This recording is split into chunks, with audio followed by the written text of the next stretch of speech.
ద్వారకలో ఉన్నప్పుడు కృష్ణుడికి రోజు తలనొప్పి లేచింది. ద్వారకలో కృష్ణుడు పరిపాలిస్తుండు రాజులాగా, 16,108 రాములతో సహా. అవునలేదా? విపరీతమైన తలనొప్పి లేచింది. మనకుంటే ఎక్స్పీరియన్స్ తలనొప్పిది ఎట్లయితే అవస్థ ఎటు మంచిగా ఉంటుంది, ఎటు సుమారు పడది తలనొప్పి లేస్తే. వీళ్ళందరూ 16,108 భార్యలు, అయ్యా అయ్యా స్వామి స్వామి ఏమైంది ఏమైంది ఏమైంది ఏమైంది ఏమైంది, చచ్చిపోతాను వశపడతలేదు. అయ్యా దీనికి పరిష్కారం ఏముంది? నా భక్తుల పాదాల ధూళి. ఏంది మెడిసిన్? ఆ ముల్తాంజన్ కాదు, డోలో కాదు. ఏంది సొల్యూషన్? నా భక్తుల పాదాల చరణ ధూళి. కాబట్టి నారదుని వచ్చిండు.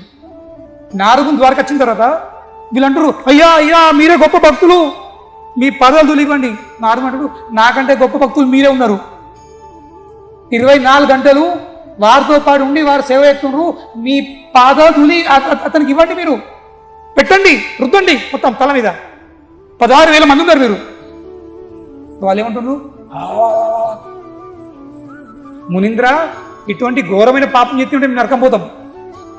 మా భర్త పాదాల మా పాదాలు ధూళి మా భర్త తల పెడతామా? ఇటువంటి పాపం మేము నరకం పడతాము, నరకవసరం అవుతాము. అద్దద్దు మొదలు కాదు.